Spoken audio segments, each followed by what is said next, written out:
这座石佛呢是日治时代留下来的密轮观音菩萨，一节律招，这是由蒋介石题的。虽然说短短的700公尺哈，我个人觉得是爬那个鲤鱼山还要累。大尖山小百岳，哇，酷哎！秀峰瀑布，新年快乐！欢迎大家来西子玩哦。新年快乐，12年行大运。好，谢谢。Hello， 大家好，我是 Eric。那在这边先祝大家新年快乐，12年行大运哦。怎么说呢？今天刚好是除夕。那明天就是大年初一了。那我昨天呢提早回到汐止来了啦。那今天我要来去爬一座小百岳哦，汐止大尖山。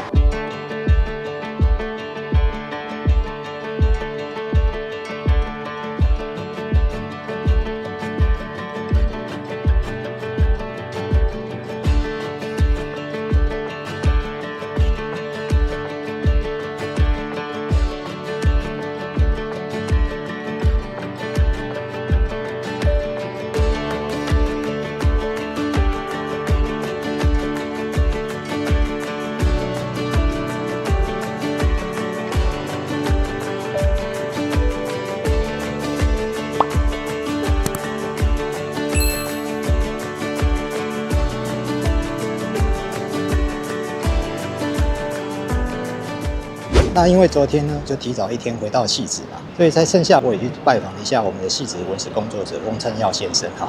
那同时呢，他也补充了一些资料给我啦，省得我一直都在说错。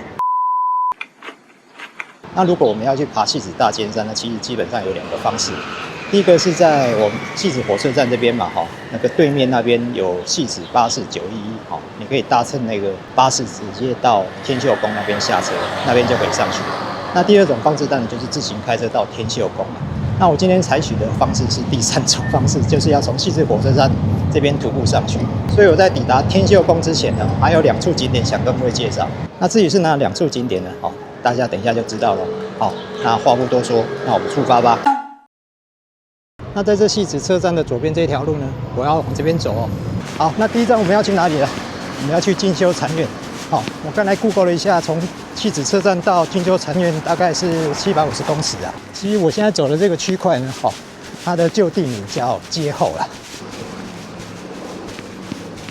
秀峰路这边左转，然后呢，这边再过去的旧地名叫做下寮，它也念成下寮。那现在在我的右方这边呢是汐止运动公园，然后左边呢，是汐止秀峰高中。这秀峰高中的墙上呢有贴一些历史照片，大尖山，很棒哎。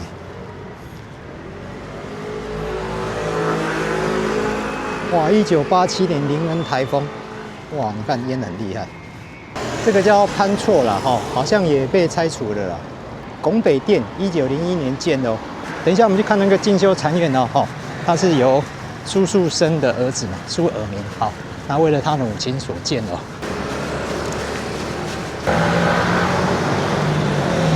秀峰路来到这边路就缩减了。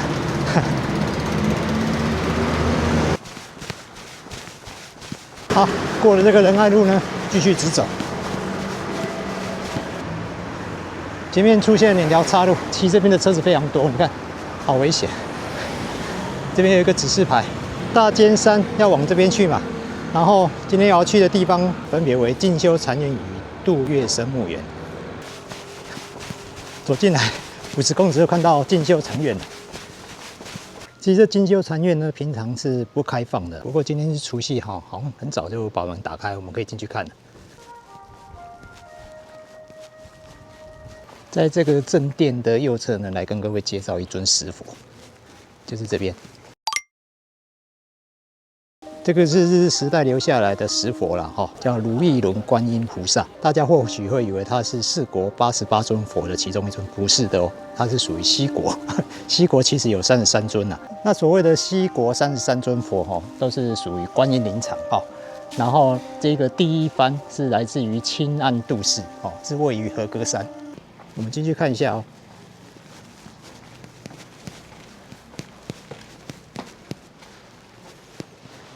哇，4大金刚。那中间这个塑像呢，是慈航大师的塑像。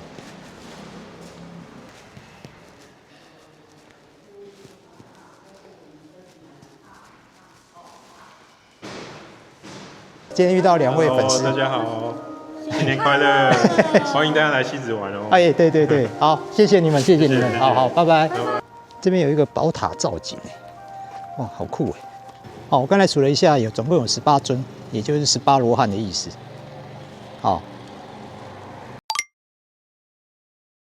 那为什么要带大家来看这个进修禅院呢？好，这个是昨天翁台豪先生特别补充的这些资料给我了。那这个新修禅院的新建人呢，也就是苏树生，我们苏大佬的儿子苏尔明为了他母亲所建的。苏树生呢，是我们当时戏子这边的营官他当时是带了300多个人打过侵法战争，将法军打到那个贡寮那个地方，所以清廷呢就赐官给他嘛。那于是呢，就在我们戏子这边当起了官来了。那娶了7个老婆。然后苏尔明的妈妈也就是苏树生的大房了可能觉得娶了7个老婆心理上有一点不太舒服，就兴起了一个修行的念头。那于是呢，苏树生呢就找了一块地就是这里啦首先是盖了一个给他亲近修行的一个小地方然后是到1911年苏尔明才盖了一个比较有规模的佛寺在这里。那至于为什么会有一个观音石佛在这里因为当时我们台湾这边普遍信仰佛教都是属于比较偏向于日本的那一种，特别从日本清岸渡世请了这一尊观音石佛来到这里然后这个所谓的西国33尊佛跟四国88尊佛的真言宗是不太一样的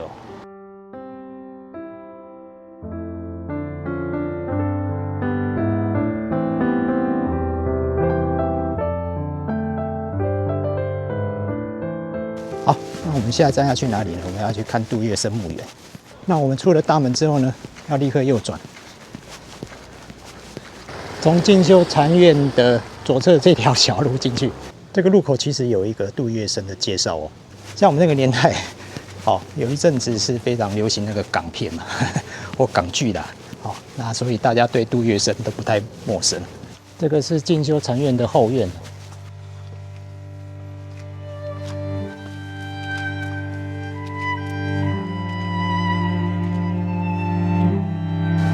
其实很近，从这个缺口上去就可以了。这边有一个杜墓界，其实这边有2座墓啦。那左边呢是姚太夫人古香，是杜月笙的遗孀。然后呢，我们继续往这边走，一绝绿招，这是由蒋介石题的，那最下方是玉文永章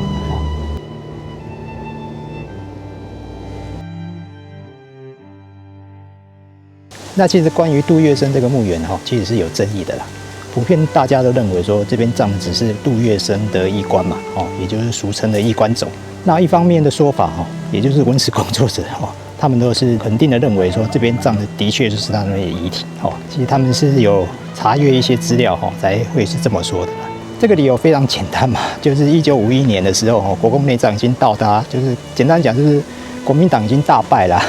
那杜月笙呢，也就是他是亲国民党这边的嘛，他的儿子当然会有这方面的考量嘛，也就是在1951年杜月笙病逝的那一年然后他的儿子呢就没有立刻给他下葬就先将他的遗体摆放至当时的那个香港那个。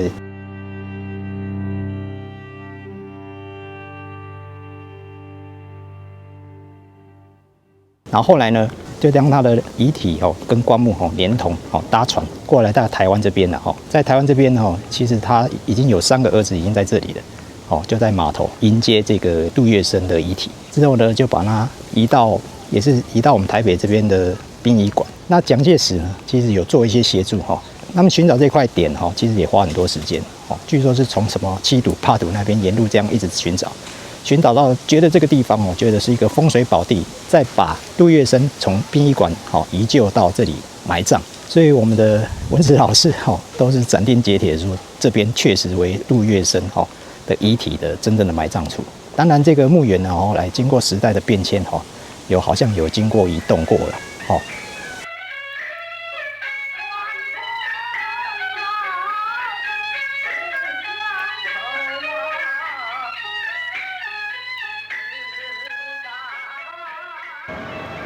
刚才是在这个岔路口嘛，那这个指标牌哦，这边有大尖山风景区，我们往这边上去。这条就是清境路了，不过这边往返的车辆非常的多。好，我把羽绒外套脱掉，因为接下来行程会比较硬。那我刚才 Google 一下距离，大概是要走1.1公里而已的。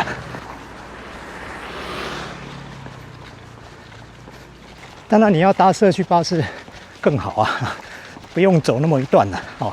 那我如果纯粹来拍大尖山，我觉得太单调了，所以往往我都把行程弄得很复杂。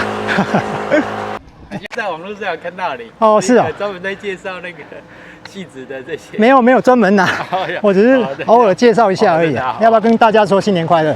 新年快乐，12年行大运。好，谢谢，你好，好，谢谢。我要去天秀宫了，哎，还要去爬大尖山。其实很惭愧呢，因为我戏子踏查那支影片哈，突然间暴增了啊，其实说暴增也没有到多少，4、5万而已。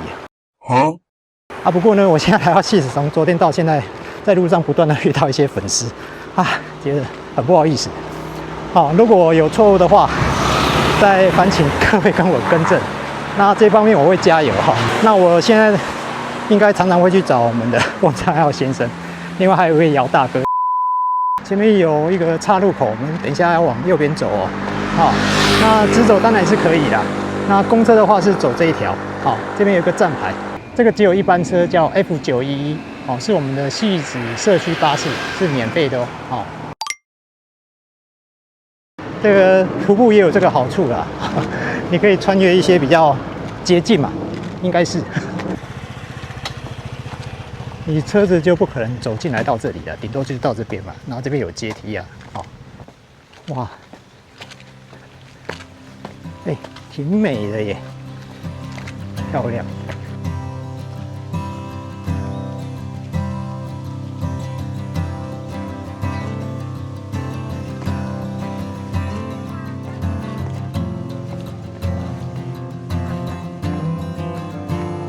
有点陡啊。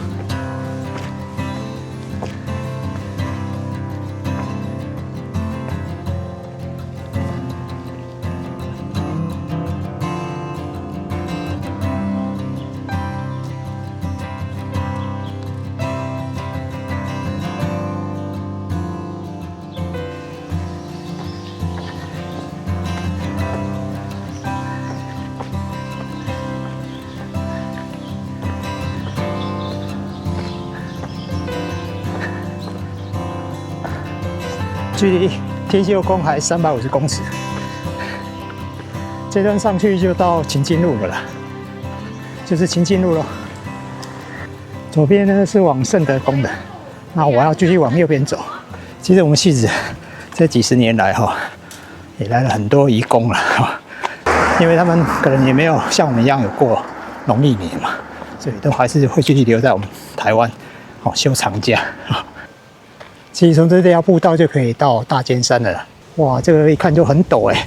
这个五谷精英圣殿这地方也可以停车哦，居然有水，我今天没带水哦，现在口好渴。好，在金圣殿稍作休息，那我们要正式启灯哦。好，启灯。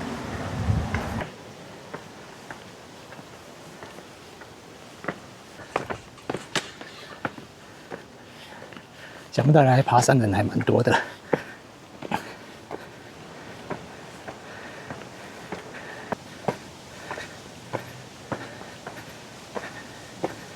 好，那我们就去天秀宫看一下好了。哇，天秀宫，哇，好棒啊，很漂亮。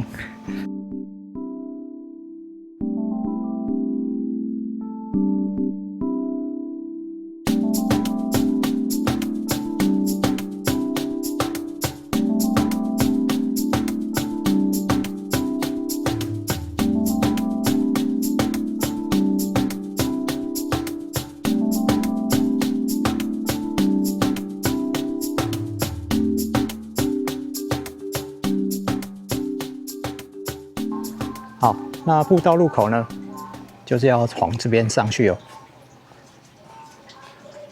0.7公里，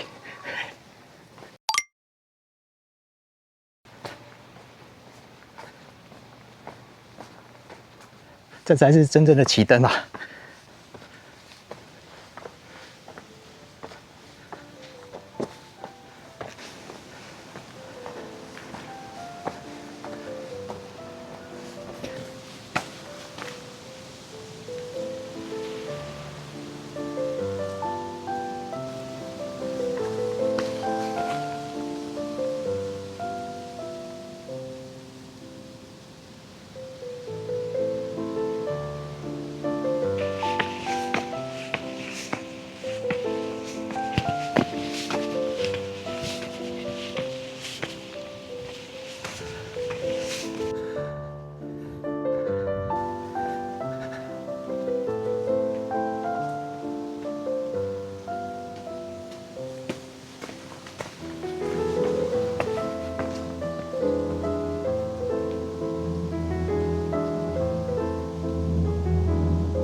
的确是蛮硬的，一路陡上，哦，还要继续哦。我现在行程是来到6.3公里，然后海拔现在到370。其实我们现在才走一半而已，对，如果700公尺除以一半，我们还剩300多公尺吧。虽然说短短的700公尺哈，我个人觉得是比爬那个鲤鱼山还要累。我来到一个比较宽敞的地方了。原来这是人家的墓啊！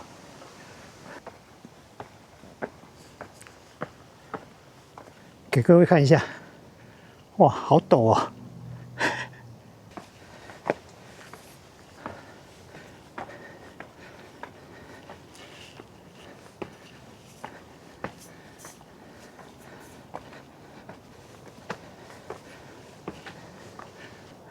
哇，这边可以看得到台北市了耶！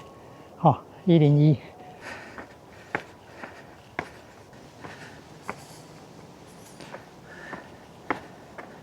再转上去应该就到了啦。好，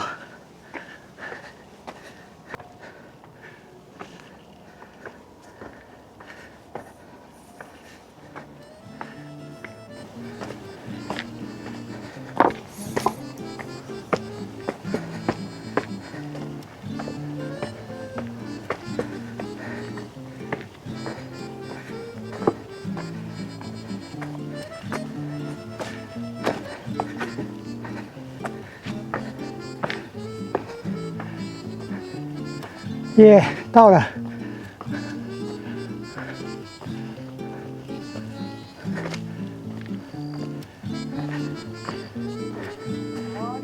站，三角点在那边。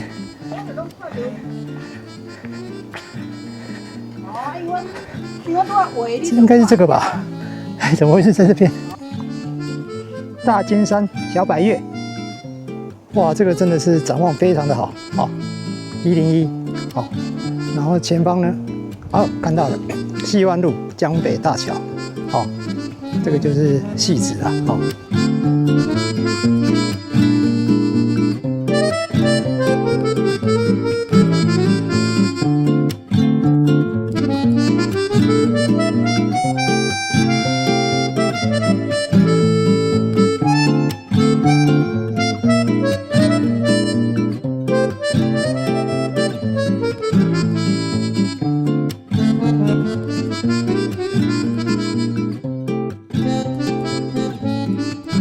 这边有一个指示牌，这边往这边大尖山步道可以到天道清修院。好，我的心得是，如果你从天秀宫走这一段阶梯过来是最累的啦。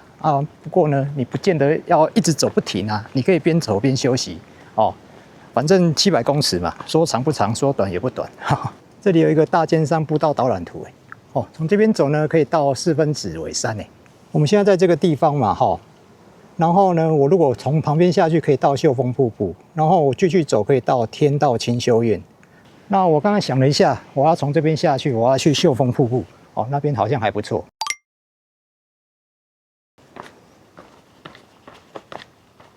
那这边的路就是比较原始的啦，对，可能走的时候要小心。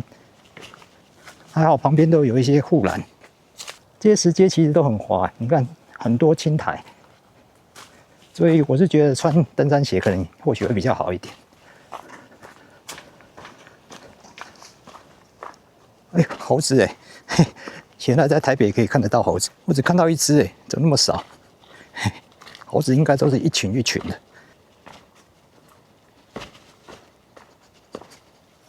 这根挡木看起来好有感觉哦。前几天我有在那个我们花莲东大门那个信义国小对面那边有在卖雨鞋的小店。后来我问了价钱达新牌的大概是在500-600块啦，然后有一些不是达新牌的，感觉上好像也不错。那个价钱大概就在380-400左右。像走这种步道，我真的觉得穿雨鞋会比较好它又不贵，这条路就几乎没有人来走。我是觉得可能大家觉得会危险吧。哇，这种氛围我很喜欢下面好像是秦境路哎呀，对了，还不到秀峰瀑布只是接到秦境路而已。那这条步道呢，算是往大尖山的另外一条步道了好，那感觉上我这样下来比走那个天秀宫旁边那条上去还来得短一点不过可能比较不好走。那如果你穿比较好的鞋或者是胶鞋可以试着来走这一段。好，那车子也许可以停在这边。好，那我刚才看了一下地图，其实我现在也不知道怎么走。也许继续往下。哇，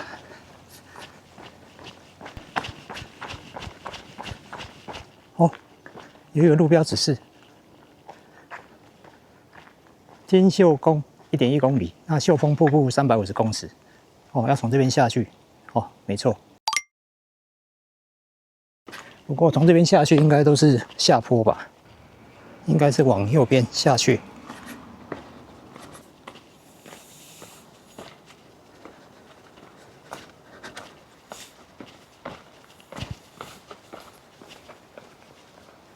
好，那我们又遇到岔路了。我们还是走石阶步道好了。结果又走错了，这里要走这条路啦，对，土石路。你如果再走那个石阶步道，又好像又接到那个秦境路了。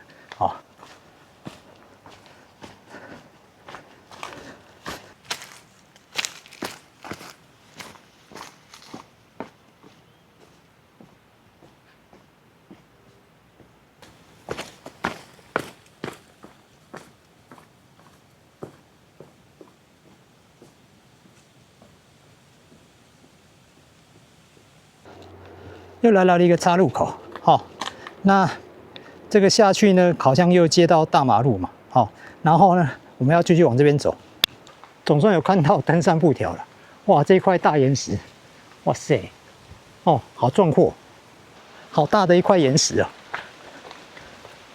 哇，好酷啊！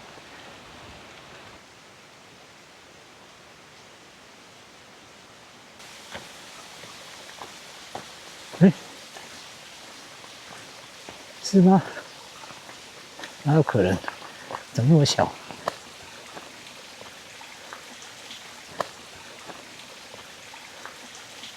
这里也有巨岩，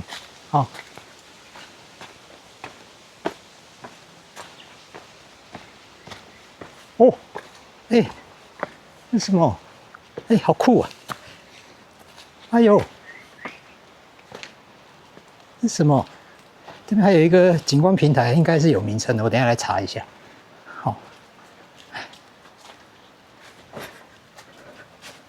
哎呦，哇，酷哎！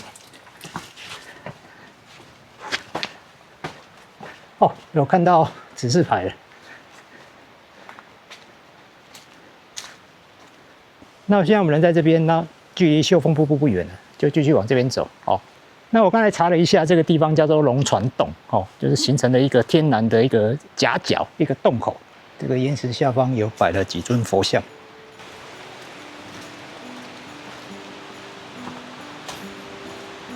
哇，要继续陡下，这个有点危险。听到瀑布的声音了，我这鞋子不防水。看到了，赞！好，秀峰瀑布到了。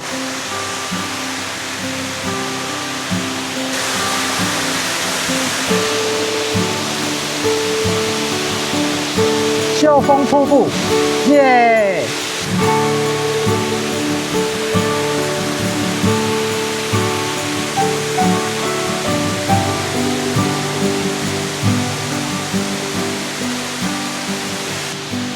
我们刚才从这边下来的嘛，哦，那这边呢还可以持续往溪谷那边进去哦。对，我来查一下这边到底可不可以走，有没有路。我们还是照原路回去。对，因为我查了一下，好像没有路啊。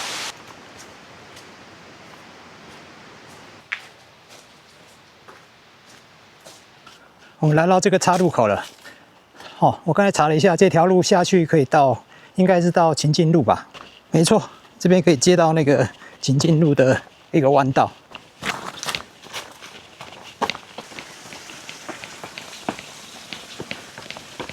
耶，下来了，就是这个大弯道。哎，其实要往大尖山有好几条登山路口，哎，哦。其实我发现这条秦晋路每个路段都有一个登山口，好像也没有所谓的走错的情况啦。这边也有一个登山步道，哇，怎么那么多步道群呢？转个弯就看到天秀宫了。好，那我们就原路下山了。好，哇，天气真好，好舒服哦。好，那我刚才是从这边上来的嘛，那我一样从这边下去，回到我的起登点了。好，继续往这边下去。